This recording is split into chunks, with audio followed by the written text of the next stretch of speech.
I'm Jamie Adams, and I've been ensnared by the forging of keys.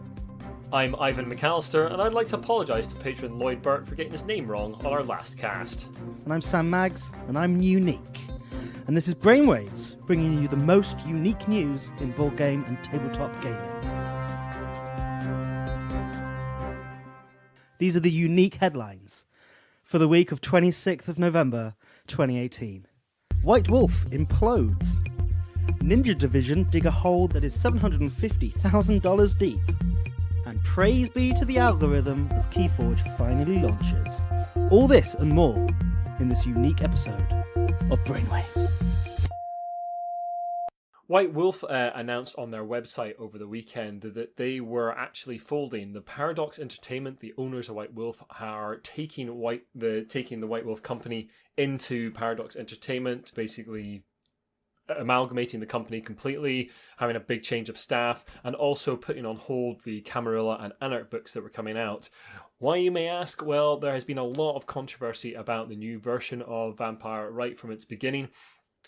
In the upcoming Camarilla sourcebook, there was a story point that used the homophobic rounding up of gay men and the killing of gay men in Chechnya as a story point. It was handled pretty disrespectfully, and it caused a lot of outrage in the LGBTQ community, completely understandably. There have been various other controversies about the books since the version 5 launch, and Paradox have finally stepped in. A statement on the website said that the world of darkness has always been about horror, and horror is about exploring the darkest paths of our society, our culture, and ourselves. Horror should not be afraid to explore difficult or sensitive topics, but it should never do so without understanding who those topics are about and what it means to them. Real evil does exist in the world, and we can't ever excuse its real perpetrators or cheapen the suffering of its real victims. In the Chechnya chapter of the V5 Camarilla book, we lost sight of this. The result was a chapter that dealt with a real-world, ongoing tragedy in a crude and disrespectful way. We should have identified this either during the creative process or in editing. This did not happen, and for this we apologise. The full statement, of course, will be linked in our show notes, but basically White Wolf will no longer exist. It'll be part of Paradox Entertainment. What will happen with these books down the line, no one really knows at the moment, though presumably they will be released eventually because a lot of other work has gone into them. But yeah, it's obviously a black mark on Paradox and White Wolf after a whole slew of problems where they basically round about the release of the 5th edition of the game.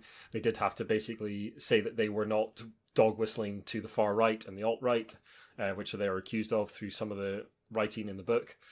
It's basically been a bit of a catastrophe for them top to bottom. Not very well handled at all. I think the part of the press release that you said there, Ian, hits it on the head. It's horror is about exploring the dark paths of our society, our culture, ourselves. Shouldn't be afraid to discuss difficult, sensitive topics, but never without understanding who those topics are about and what it means to them.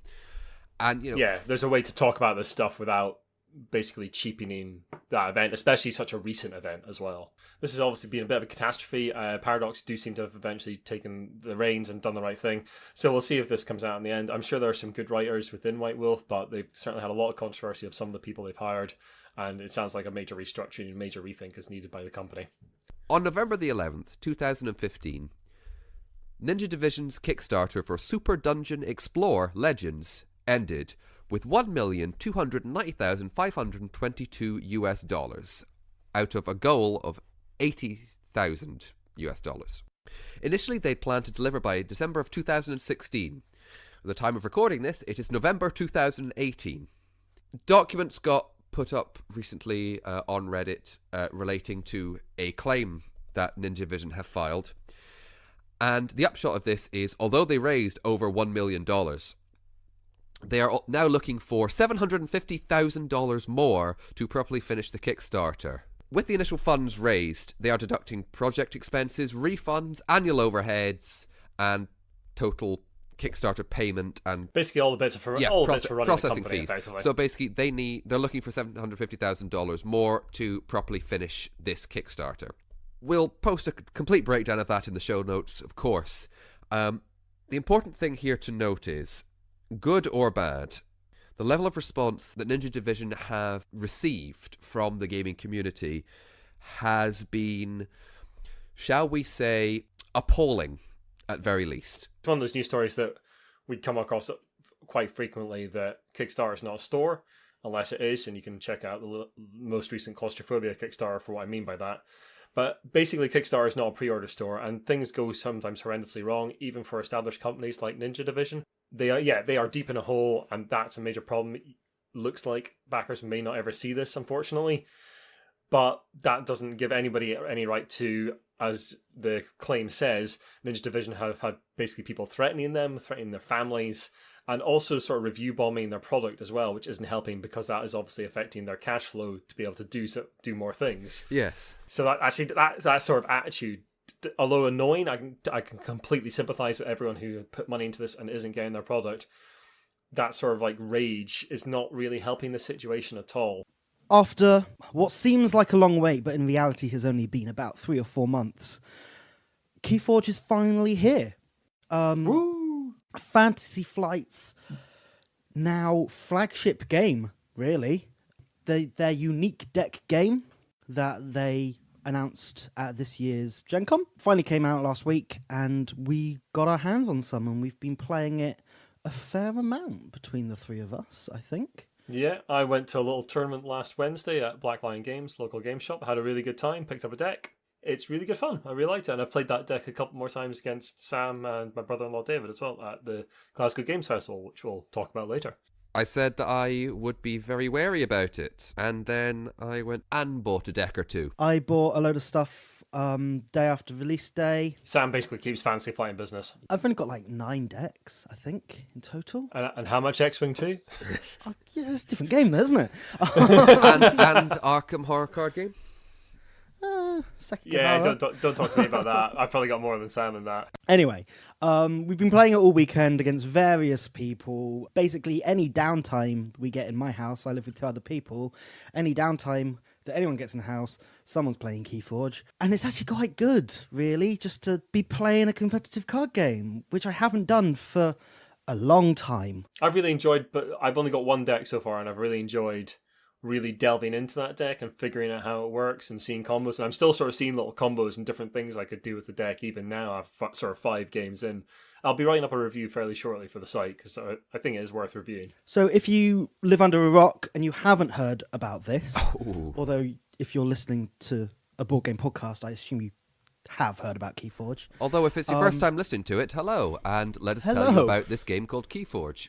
Keyforge is a competitive 2-player card game with a gameplay very similar to most competitive card games you've probably played before. You've got creatures, artifacts, just one-shot event cards, that you play, and you're just trying to beat your opponent towards an end goal. It was designed by Richard Garfield in collaboration with Fantasy Flight Games, and it's the world's first unique deck game. What that means is you don't deck build in this game. There's no booster packs. You go to the shop, you pay, over here in the UK, it's between £8 or £9, and you get a deck. That is your deck. It is procedurally generated using the all holy sacred algorithm. Everything seems pretty balanced at the moment, but that is your deck. It is unique to you, and you cannot change it. There are 7 factions. You'll get 3 out of the 7 factions in your deck with the unique deck name, a unique deck card back art that again is being kind of algorithmically procedurally generated. Yeah, some names we've got at the moment. I've one of my favourite ones is the Corporal who hustles coin purses. The second deck I have is the Goblin that becomes the Mace, which I think is glorious. We're going to stick on the topic of names. So last week, I think it was about a day or 2 before the official release of the game. Yeah. Pre-release events had been happening across America mainly, and Fantasy Flight put out a news announcement saying, so some things seem to have slipped past our name generating algorithm, which has resulted in some defective decks with unfortunate names. And they say it affected 0.05% of the first print run, which someone estimated being about 50 decks in the world will be defective, and you won't be able to register them with the online system. So what does unfortunate names mean? No one really knows, but we've had some guesses from a couple of places. Well, we've had some definite hits. Some decks, Probably. decks that have not been accepted by the app. The important thing to know is within maybe a couple of hours or a day after this was announced, Photoshopped cards sprung up everywhere on Reddit, and Yeah, I think at this point it's kind of hard to really know what is legit and what is photoshopped. One that I think has been confirmed as legitimate is Titan Flayer, the Farmer of Racism. I think that's kind of the famous one that's out there. There was one that was something like the pirate that jabbers at heteronormativity, which I think is just glorious. There was the Emperor that pays for boys or something. the Emperor that pays true. for boys, yes. Yeah. And I think recently the word fascism has popped up in a deck name as well, somewhere Yeah. out there. But they said they've tweaked the algorithm and that won't happen in future print runs. We could talk for ages on Keyforge. We don't have much time to here. The best thing you can do as a listener is subscribe to our Patreon page. At the $2 level, you get entry and access to our sister podcast, Idle Thoughts, that goes out once a month, where we just chat about games we play, and we will definitely be talking about Keyforge over there this month. For sure. On with some more juicy news.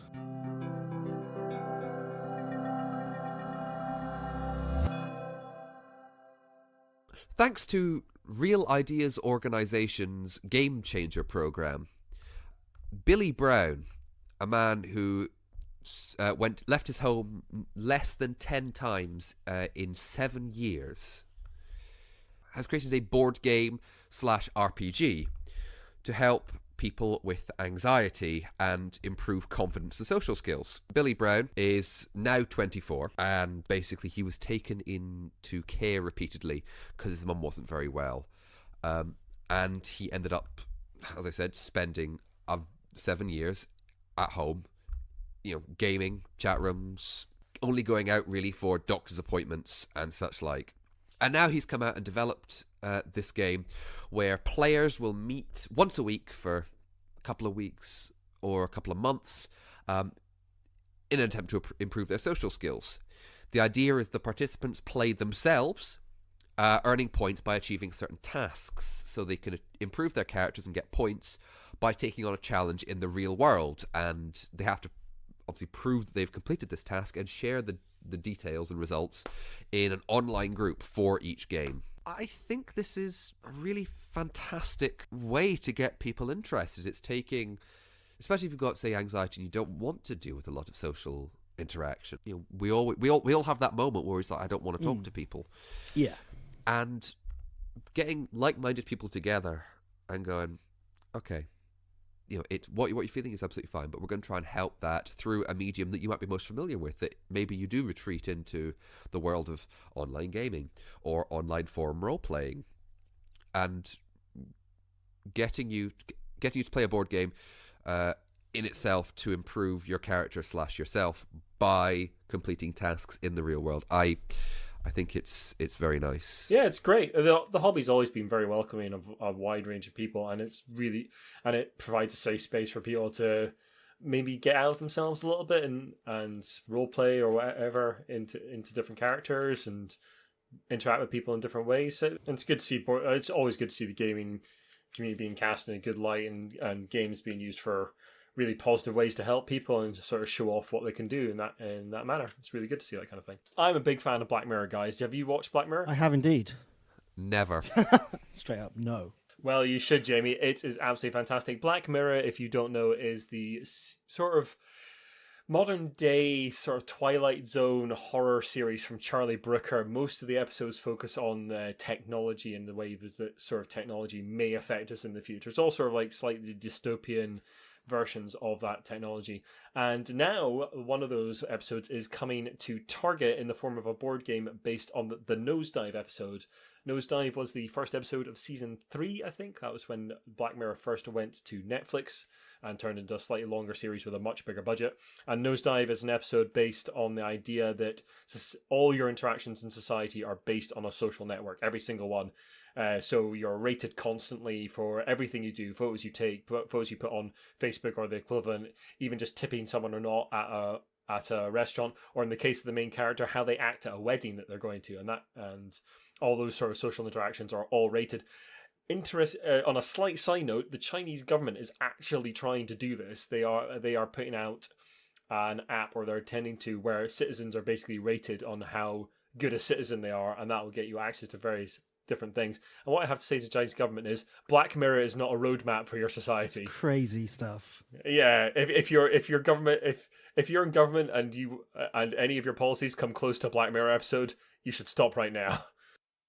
There's a proven track record of science fiction forerunning events that occur. Example of things, you joke about, or not joke, but the idea of 1984, the Commonwealth events of Big Brother, and now the United Kingdom is the most surveyed country, I believe, in the world. Well, tablets in Star Trek. Tablets in Star Trek. Absolutely. It's not surprising. Let's just say that. No, indeed. So a board game based on Nosedive is coming to Target. It's going to be a Target exclusive again. Nosedive features light, social, and strategic gameplay that is engaging, interactive, and accessible for new players. We don't know much more about it at the moment, other than there is going to be app integration, appropriately enough for a series about tech horror. I am very dubious of this. I mean, I really, really love Black Mirror. I find it hard to recommend to people because some of the episodes are very hard watch. But can they really capture that sort of like that creeping horror of the episode in a board game? I don't know if you can. From the horror of real life, we're going to go to the horror of high fantasy, with 2 custom scenario kits being announced and released for the Lord of the Rings, the card game. Still going strong, which is good to see. I was a long-time player, and then about 2-3 years ago, ducked out of the game. It was just getting a bit too much, not finding I had the time anymore. These are both decks that have been released at certain events throughout the past year. I think one was recently one of their Gen Con decks, but now they are being released to the general public.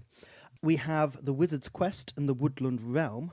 And what they mean by custom scenarios, so usually how it works in the Lord of the Rings, the card game, much like Arkham Horror and other kind of adventure card games like that, you get given a deck that you work through, and that's the story of that scenario. It's unchangeable. There it is. With these custom ones, you're given a few options that at the beginning of the game, you build that deck yourself, and it just gives you a lot more to work with and a lot more replay value, really. I think is what they're going for, and just a different take on the game. What do you think about this, Ian, being a big card games player? Yeah, I mean, I can see custom scenarios being a cool addition to the game. It might be an interesting thing to see in Arkham somewhere down the line as well. Something maybe we'll probably bits and pieces. Definitely see in Arkham. Some of the same team for the Lord of the Rings LCG are involved with Arkham as well. So if this works for them, then maybe that will see something like that in Arkham, sort of like choose your own adventure style kind of thing that you can put together your own scenarios. That'd be a cool thing to see. I'd like to see that kind of thing in Arkham. Well, yeah, I mean, I've got no interest in this particularly myself because I never really played the Lord of the Rings LCG. But it's good to see it still being supported for its fans, and it still seems to be going strong, so that's great. Yeah, no, always good to see more good stuff. As we mentioned earlier in the show, we were at the Glasgow Games Festival on Saturday. Mostly we just played games amongst ourselves, I have to admit, because we don't really get to see each other in the flesh very often. But we did have a wee wander around the show, and what did you think of it, guys? It was friendly. Yeah. Seemed to be a lot kind of going on. Lots of people attracted to it, which is really good. Yeah, it felt busier than last year to me. It felt like there was a lot more people there than last year. But I haven't seen their numbers yet. But it did feel a good bit busier. And there was a good few exhibitors, a lot of local designers like Mark McKinnon of Wreck and Ruin, Keith of Nuts and Bots. There was One Free Elephant were there with their stuff. Bez was there. Bez was there as well. A couple of local shops. There was Nightly Games from Lanark and Red Dice Games from Edinburgh were both there. And yeah, it was just a good, friendly, relaxed event with a decent games library. Had some Essen releases in there. And we met up with a good few friends of the show. We met up with Lucky Frog, played a bit of Keyforge with them. Indeed. I met up with Ian from Unpopular Mechanics on Twitter and finally had a Netrunner game that has been brewing since Tabletop Scotland. That was good fun. I beat him though, so it's all good. No, that was really good. That was really good fun. I didn't get a chance to play Space Horizons that he was showing off at the con, unfortunately. So it was nice to see you guys come over to the West Coast for once. And yeah, as we said, we don't see each other very often. We probably see each other in the flesh altogether. I'd probably say less than half a dozen times this year. We don't see each other in the altogether. Don't give the listeners the wrong impression. No, not that way. Whoa. No, I think we've. It's not that kind of festival. No. very rarely often manage to get together, the three of us, and play some games. So it's always good when we do. We started the day with some Keyforge, showing Jamie the ropes. We played an Unlock adventure. Yes, I in preparation for this, I bought one of the most recent Unlock boxes, Unlock Secret Adventures. It's the third box set in the Unlock series that's been released in the UK and Europe so far. Now, Sam and I have played the last 2 boxes, so we played 6 adventures altogether. And a promo. And one promo. We played as well. And I'd never played an Unlock adventure in my life. And we jumped into the hardest one in the box with the Wizard of Oz. Yes. I quite enjoyed it. I can totally see the appeal of the games. I think it does something that nothing else does, which is nice. Yeah, it definitely does something nothing else does. The app integration is good. There is occasional sort of like my brother-in-law Dave was with us as well and was playing as well, and he made a very good point that there is a certain logic that the designers use, and it's just one of those things that you sort of have to tune into a little bit, much like you used to have to tune into sort of point-and-click adventure logic, that kind of thing. But as well as Unlock, we played Scofton. We did. As well, which is a game that I've been sent from Moose Games all the way from Australia. I'd played it once before. What did you guys think of it? So this is a worker placement game that's themed around a restaurant. An all-you-can-eat restaurant. Yeah, eating some lovely food, rearranging it in your stomach, and scoring points. Quite a new, interesting theme take on that, to be honest. As far as the way it played, I found it to be a very standard worker placement. But as you were saying, I think the theme is actually quite nice there, that there's ways to kind of steal things off other people's plates, spill things on the floor so people can't access certain parts of the restaurant with their meeples, and there were some nice little things in there to give it a little bit of flair. What about you, Jimmy? You're a worker placement guy. Apparently. I thought as a kind of... yeah. I think as it was a kind of nice light to medium worker placement game with a little bit of tile kind of placement as well as worker placement, that makes sense. Reminds me ever so slightly of Ex Libris with the not just the puzzle on the board, but the puzzle of in front of you, the puzzle on the main board and the puzzle on the personal board, where you're trying to get particular food into a particular section of your stomach in order to gain points. I think it was fine. Would I get it if I had no other worker placements? Probably. Would I buy it as another good example of worker placement? I'll be honest and say probably not. It was good at what it did, but it didn't make my socks roll up and down, let's say that way. Yeah, I think it's a fairly straightforward worker placement. If I didn't have another worker placement, I might go for it, actually. Because I think it's probably one of the most thematic worker placement games I've played. I would say, yeah. I think the theme comes through really well. I find that with a lot of worker placements, the theme is very hidden. Pitted up against something like Ex Libris, I'd go with Ex Libris. I think Ex Libris with the theme, and when I was playing Scofton, I was at points very aware I was playing a worker placement game, and that's what it was. It was like, what's this guy going to do this turn? He's going to go to that counter. This guy's going to go to that counter, and I need to get these things into my plate, or whatever it was. Mm-hmm. Whereas with Ex Libris, I was kind of a bit more engrossed in the world and all the locations you could go to and sorting out my... Because also I think the puzzle in Ex Libris of rearranging your bookshelf is a bit more involved. It's a good puzzle. Yes. Yeah. And that's actually the main bit of the game in Ex Libris, where I found it wasn't in Scofton. But hey, I think it was a good fun, and it was kind of oddly charming in a way.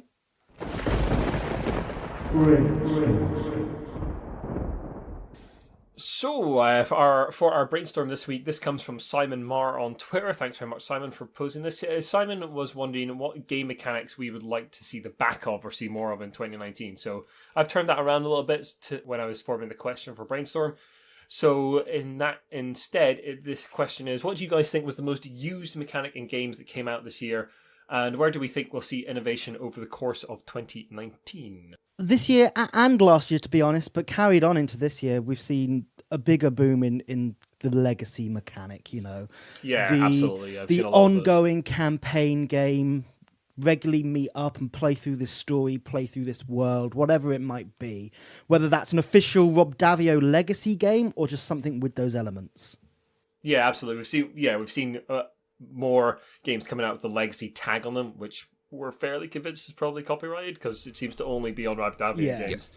And also, like you say, Sam, more games with more campaign mode, like the Arkham Horror LCG. Or Jamie Stegmaier's Charterstone. Charterstone, Scythe got a campaign expansion this year. Yeah, the Rise of as Fenris. well. Things like Gloomhaven being continued on in expansions. Yeah. And while these are not bad mechanics in themselves, or it's not a bad mechanic itself, I mean, look how well it's been done, or how well it's doing, to see that you're getting all these spin-offs. I mean, we had Machi Koro Legacy announced at Gen Con. It's possible that... Is that bubble about to burst? Well, I think the more recent Legacy games have not had as great a reception. Certainly, Werewolf Legacy seems to have calmed down not quite as well as they might have hoped. I think that's the same with Betrayal Legacy as well. Doesn't seem to have quite got the critical reception they might have been hoping for. So maybe we're starting to see the end of that trend. I think the other big one for this year has got to be Roll and Write. We're seeing Roll and Write games come out of everywhere. Every company is working on Roll and Write. Just to clarify things for people, we are talking about the Roll and Write genre of games, not a man called Roland Wright. Although he's a good friend of the show. He Yes, makes he's a very good friend of the fantastic show. games. He's got amazing penmanship, I tell you. But yeah, that is becoming a affordable, accessible, varied genre, let's say, or genre or mechanic. It almost harks back to the old school. I can think of something like something like Yahtzee would come under Roll and Write. Absolutely, yeah. No, it's the simplest form of that, isn't it? Yeah, Yahtzee's probably like the pioneering Roll and Write game. I would think. Yeah, no, Yes. I think it is something that is actually quite fun and it's nice, and I want to play more. You know, this year has been a boom in them, and I actually haven't got around to playing one. I'm thinking about backing Welcome to Dino World if that is still. One thing that obviously boomed, well, one thing that was obviously born this year, and I think amongst us, we kind of feel it was maybe born from the legacy things, was Fantasy Flight pioneering the unique game. Now that technology exists, and there's already 2 examples out there with Keyforge and Discover Lands Unknown, I think we're just going to see that from more companies now, more people emulating that thing. I don't think we'll see it from more companies. I think we're just going to see more from Fantasy Flight, because We'll see more from Fantasy Flight, but people will replicate it. Yeah, but the unique game is a registered trademark, I believe. No, but the actual tech, like LCG, yeah. we've seen LCGs from other companies. I know, but I mean under that brand. Oh no, absolutely. Yeah. I'm not as convinced by this as you, Sam. I think Discover Lands Unknown is not getting the reception they maybe want. I think Keyforge is a great example of. I am not saying that this this is really good and needs to be innovated. I'm just saying we will see more of it.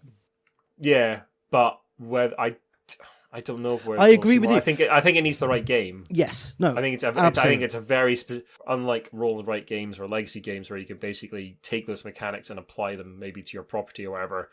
I think unique games like Keyforge, like Discover Lands Unknown, it needs a very specific game to apply that tech to. I feel I'm happy to take the gamble on the randomness with something that costs £9. Yeah, absolutely. With a £40 board game like Discover, yeah, I don't want to take that risk. I want a game that I know I'm going to enjoy, that I'm going to get some value out of. And if you don't enjoy it, you spent £9 on it. Yeah, and it's not too bad, you know. So I think that's something we are going to see going forwards. Keyforge is definitely going to stick around. Yeah, I think you're right. We'll definitely see more unique games in 2019, or something using that kind of technology. Definitely. Now Fantasy Flight has shown it exists. Sam, can you hold back Ian slightly, please? Yeah, I know. He's getting quite angry at things. He's getting quite worked up. Now, this is about not plastic. This is not in games. This is not a new concept So by much any means. plastic. Over the last couple of years, the growth in miniatures dependent almost board games has exploded on Kickstarter. Basically, just games being sold on the fact they have lots of miniatures. Yeah, the apotheosis of this is campaigns such as Hate from Cool Mini or Not earlier this year, and Cthulhu Death May Die, or the most recent one from Triton Noir, Assassin's Creed Brotherhood of Venice. Yes. Yeah. Games that actually seem a bit lackluster in game, but come with gorgeous miniatures. Yeah. You know my opinion on this is basically, I think Big C's of grey plastic look really dull, and I'd much rather have nice standees. Yeah. Yep, colourful. I just would. Artwork. Nice, big, colourful, nice standees. If you want to check out Principal Heroes on Twitter or Facebook or just Google it. This is a guy who does 2D standees for basically Dungeons and Dragons, and they're absolutely fantastic. Really bright, cartoony sort of versions of monsters and all sorts, and they just look amazing. Absolutely fantastic. I'd love to see a board game with those in it. And this is something that's been carried over to Gloomhaven, which you're still tracking through.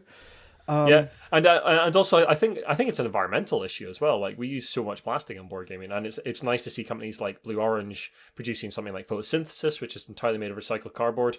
And I'd like to see more companies being a little bit more thoughtful about that kind of thing, because let's face it, we as board gamers do consume a lot of resources for our hobby. And there are some fantastic artists out there that just amazing artists. Yeah. Yeah, that's what I want to see in 2019. I want to see more games coming out with standees rather than miniatures. You don't need miniatures. I'd much rather have a nice, colourful standee. Please make that happen, board game companies. That'd be lovely. Also makes your games cheaper for consumers. Also makes your games cheaper, yep. I think ultimately what we're saying is that mechanics themselves aren't necessarily a bad thing. It's maybe sometimes the overuse of them, simply the bad use of them, maybe selling something on one mechanic or one thing in a game. I think it's bad use, especially if you attach that mechanic to an intellectual property that might be someone's first touchstone with board games. Yeah. If that's just a sort of dull, uninteresting game with just that central mechanic to sort of try and drag people in, that's a real shame if those people then just walk away from the table because not having had a good experience.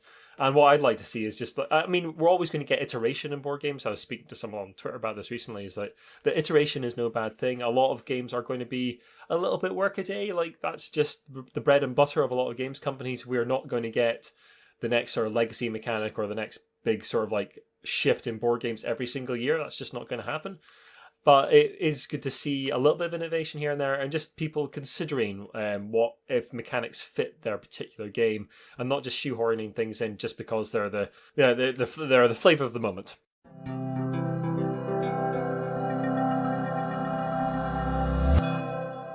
So, talking about innovation and changing things up, we thought we'd keep it really in theme for the end of the show this week by talking about a company constantly innovating, changing themes, changing people's expectations of board games. And with that, we'd like to announce Scouts Monopoly from Hasbro. Guys, Monopoly, all about I told you about Monopoly stories. Stop putting Monopoly stories at the end of the show. This is not a Monopoly story. This is a there's a Scout Association story, and as a ex-Scout leader, I believe this is personal interest. So, Scouts Monopoly. Scouts, the equivalent of the old Kent Road is Brownsea Island, the site of the first ever Scout camp. We're also getting a long-awaited sequel to one of their previous games, one of their best-selling games. We're getting Monopoly 2nd Edition. We are, of Game of Thrones. Long-awaited, really anticipated from the community. Comes with a nice iron throne to hold your community chess cards. Really nice innovation of components there. Yep. And Sam, guess what? What? You can press a button on the Iron Throne card holder and it plays the Game of Thrones theme song. Well, what more do you want in gaming? That is theme immersion. That is story-led gaming almost. I'll tell you what. I know what I want as well. A change to the paper money. And funnily enough, Hasbro has done that. They're not using the paper money of Monopoly anymore. They're getting the silver stags and gold dragons from the TV show, and that is used in place of the paper money. Now, they might just be cardboard tokens, but you know what? But as we were saying, who needs fancy components? Think about the planet, cardboard tokens, really nice. And everything in this version, this 2nd edition, as I think we should call it, just points to more immersion. You know, you've got the throne, you've got the music, you've got real Westeros money there.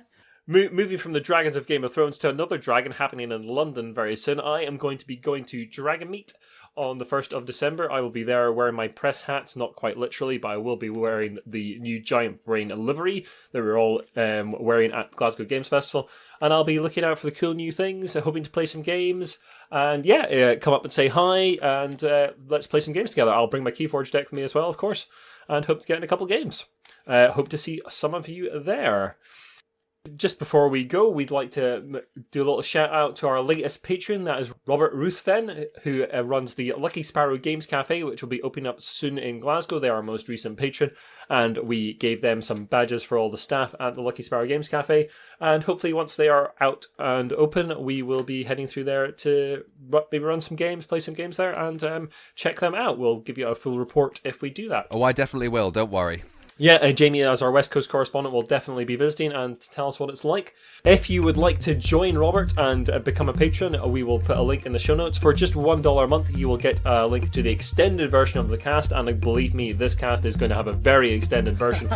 And you will also get access to the Idle Thoughts cast, which is our new sister cast. The first one of that will be going out this week to our patrons at the $2 level. That's a cast where Sam, Jamie, and I just chat about the games we've played. And yeah, we'll be doing that once a month.